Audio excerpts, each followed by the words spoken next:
आपके press club में आया हूँ और मुझे खुशी है कि बहुत प्राइम लोकेशन पर प्रेस क्लब है। मैं काफ़ी ज़माने से बीजेपी का तर्जुमान हूँ और इस नाते पूरे मुल्क के प्रेस क्लब में गया हूँ, लेकिन शायद सबसे खूबसूरत प्रेस क्लब आपका है।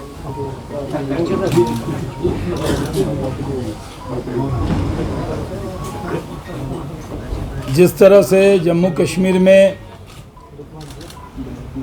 पार्टी की तरफ से मैं कश्मीर वैली का इलेक्शन इंचार्ज हूँ और ये जिम्मेदारी हमारे राष्ट्रीय अध्यक्ष जगत प्रकाश नड्डा जी ने हमें दी है और जब से मुझे उन्होंने इंचार्ज बनाया है मैं जम्मू कश्मीर के उन सारे इलाके में गया हूँ। कल मैं डोडा गया था और आज मेरा कार्यक्रम डोडा में ही था, लेकिन वहाँ एसएसपी डोडा ने एक जगह मेरा जाना था तो उन्होंने उसको मना किया। तो एक दिन मैंने सोचा बैक टू बेसिक, तो मैं यहाँ घाटी आया और आज आपसे मुलाकात करने के लिए यहाँ पर आया हूँ। जम्मू कश्मीर के अंदर डीडीसी चुनाव है, ये डिस्ट्रिक्ट डेवलपमेंट काउंसिल का चुनाव है, ये डेवलपमेंट के लिए चुनाव है और मुझे बहुत खुशी है, अपने जम्मू कश्मीर के आवाम पर हमें फ़ख्र है कि वो डेवलपमेंट के लिए, डेवलपमेंट की जो भूख है वो साफ दिख रही है। लोग डेवलपमेंट चाहते हैं, विकास चाहते हैं, तरक्की चाहते हैं और इस चुनाव में साफ लिखा है D for district development council.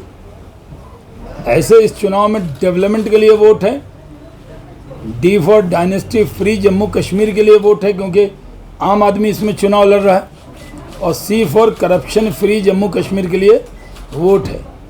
लेकिन जो लोग चुनाव में थे उनको उम्मीद नहीं थी कि इस तरह लोग वोटिंग के लिए निकलेंगे।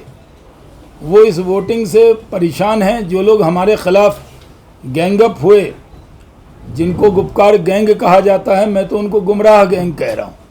वो गुमराह करते हैं और ख़ुद भी गुमराह हैं क्योंकि वो सिर्फ कन्फ्यूज़न पैदा करना उनका काम रह गया है। लोगों में जम्मू कश्मीर के लिए अब लोग एक ख्वाब देख रहे हैं तरक्की का, और हमारी पहले से हमारे वज़ीर आज़म की ने ठाना है कि जम्मू कश्मीर को दुनिया का सबसे बड़ा टूरिज़म हब बनाना है, क्योंकि पहले लॉकडाउन और बाद में कोरोना की वजह से जो लॉकडाउन हुआ उसके वजह से बहुत से काम रुके हुए।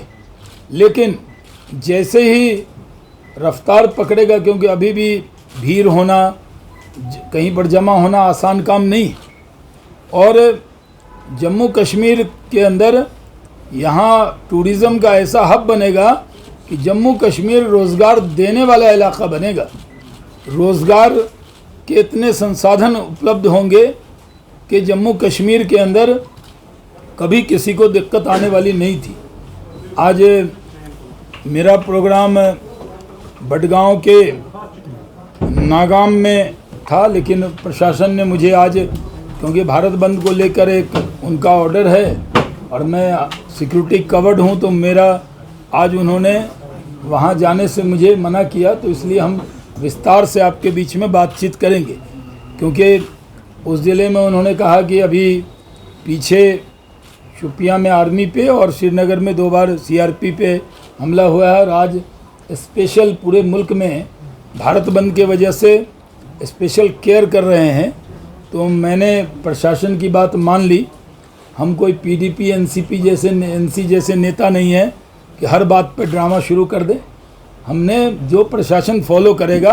कल भी काड़ा के हमारे एक गाड़ी का एक्सीडेंट हुआ था, एक वर्कर की डेथ हुई और मैं जाना चाहता था वहाँ, लेकिन प्रशासन ने, मैं रिकॉर्ड पे कर रहा हूँ, एसएसपी डोडा ने कहा कि नहीं, शाम हो गई है और हम आपको अलाउ नहीं कर सकते।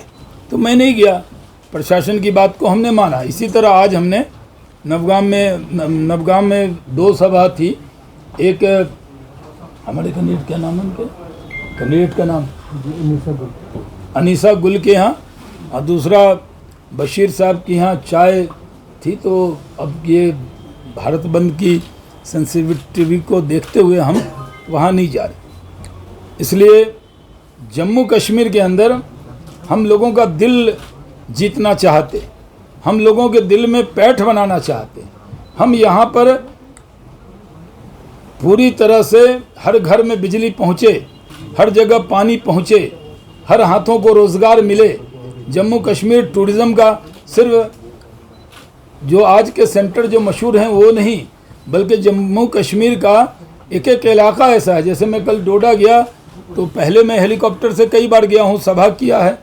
दिलीप परिहार जीते गुलाम नबी आज़ाद साहब का इलाका था, तो देखने का वैसा मौका नहीं मिला, लेकिन इतनी खूबसूरत वादियाँ हैं। जम्मू कश्मीर की एक एक इंच ऐसी है जो दुनिया में जन्नत की तरह। इसको सिर्फ शेरो शायरी में जन्नत नहीं, इसको सिर्फ कहने के लिए नहीं, बल्कि इसको सही में करके दिखाना है। लोड शेडिंग 1 मिनट ना हो ऐसा जम्मू कश्मीर बनाना। यहाँ लोग इंटरलागन और ज़्यूरिख ना जाएं, यूरोप ना जाएं, सेंटोर्नी ना जाएं, वो घूमने के लिए जम्मू कश्मीर आएँ। पूरे दुनिया की इकोनॉमी हमारे वजह से चल रही है, क्योंकि हमारे मुल्क के बड़ी तादाद में, दुनिया की सबसे बड़ी आबादी हमारी है, तो हमारे मुल्क के बड़ी तादाद में लोग यूरोप जाते हैं, अमेरिका जाते हैं, और उनसे उनकी टूरिज़्म इंडस्ट्री चलती है। मैं आपको मिसाल देना चाहता हूँ कि गुजरात में सरदार पटेल की स्टैचू लगी तो इतने टूरिस्ट आ गए कि उस इलाके की तकदीर और तस्वीर बदल गई। कभी आपको जाना हो तो मैं होस्ट करूँगा, आपको ले चलूँगा, सिर्फ दिखाने के लिए। मैंने ये भारतीय जनता पार्टी के स्पोक्स पर्सन के नाते ये मेरी जिम्मेदारी है कि मैं, आप जब जाना चाहेंगे, मैं प्रेस क्लब के ज़रिए आपको निमंत्रण देता हूं कि सिर्फ आप देख कर आइए कि एक सरदार पटेल की प्रतिमा लगने से वहाँ पर जो स्टैचू ऑफ यूनिटी है, तो वो उस इलाके में रोज़गार के इतने साधन बने, होटल बन गए, करोड़ों लोग महीने में आते हैं और ताजमहल से ज़्यादा देखने वहाँ चले जाते हैं। मैं चाहता हूँ, तुम लोग आगे पीछे मत करो, इसलिए हम चाहते हैं कि जम्मू कश्मीर में भी जिन इलाकों में मैं गया हूँ, मैं जम्मू कश्मीर का कोई चप्पा नहीं छोड़ा है। मैं साउथ कश्मीर में भी जब मैं गया था बेलगामा एरिया में, सूफी यूसुफ साहब की श्री गुफ्फारा जो इलाका है, वहाँ भी हमें बड़ी मुश्किल से परमिशन मिली थी, पहले मिल नहीं रही थी। वहाँ भी गए थे तो कैसा रिस्पांस आया। कश्मीर थोड़ी आते, कोई डर नहीं, ना यहाँ के लोगों के भी दिल में जो डर पैदा किया टेररिस्ट ने, उसको भी निकालेंगे। और पूरे मुल्क के लोगों को आपके ज़रिए कहना चाहते हैं कि जम्मू कश्मीर की आवाम अमन पसंद है। यहाँ के लोग टेररिज्म से, सेपरेटिज्म से सब उब गए हैं। वो लोग सिर्फ डेवलपमेंट चाहते हैं, और डेवलपमेंट कोई कर सकता है तो सिर्फ बीजेपी। इसलिए जो गुपकार गैंग के लोग हैं उनसे कहता हूँ, डेवलपमेंट पे बात करो, डायनेस्टी फ्री जम्मू कश्मीर पे बात करो, करप्शन फ्री जम्मू कश्मीर पे बात करो। न वो डी पे बात करते हैं, डबल डी पे भी नहीं करते, सी पे भी नहीं करते, वो इधर उधर की बात करते। इस चुनाव में कोई मुद्दा है, इस चुनाव में सिर्फ डेवलपमेंट मुद्दा है।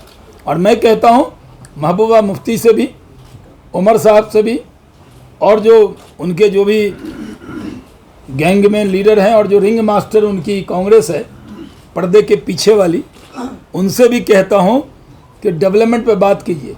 यहाँ 3 डायनेस्टी रही है। पहले तो एक डायनेस्टी थी महाराजा हरी सिंह जी की, उसके बाद जानबूझ के नेहरू जी ने पटेल जी के हवाले ये मुद्दा नहीं किया था, क्योंकि डायनेस्टी रखनी थी। तो एक डायनेस्टी थी नेहरू गांधी फैमिली की, उनके लोग जो है वो यहाँ चीफ मिनिस्टर हुए। दूसरी डायनेस्टी थी अब्दुल्ला फैमिली की। तीसरी महबूबा मुफ्ती साहब और मुफ्ती साहब की थी। कोई गरीब का बेटा, कोई आम आदमी, मैं हर सभा में सवाल पूछता हूँ, किसी को ख्वाब देखने का भी हक इन 3 फैमिली ने नहीं दिया। कोई यहाँ आम कश्मीरी ये ख्वाब नहीं देख सकता कि वो चीफ मिनिस्टर हो सकता है, वो मिनिस्टर हो सकता है। आज तक जो लोग भी बने हैं, कुछ ख़ानदान के लोग बने हैं। और मैं जहाँ भी गया, लोगों ने कहा कि नरेंद्र मोदी जी ने कोरोना में बहुत मदद की। मैंने सब वीडियो ट्विटर पे डाला है और वो दिखाया है कि कितनी बड़ी मीटिंग हुई। मेरी गुजारिश है कि मैं कश्मीर से पहले से बहुत मोहब्बत करता रहा हूँ, मैं मिनिस्टर भी था तो अटल बिहारी वाजपेयी जी के साथ मंच पर दाएं वाली कुर्सी पर मैं बैठा था। कोई पुराने फोटोग्राफर होंगे तो उनको वो तस्वीर नज़र आएगी। हमने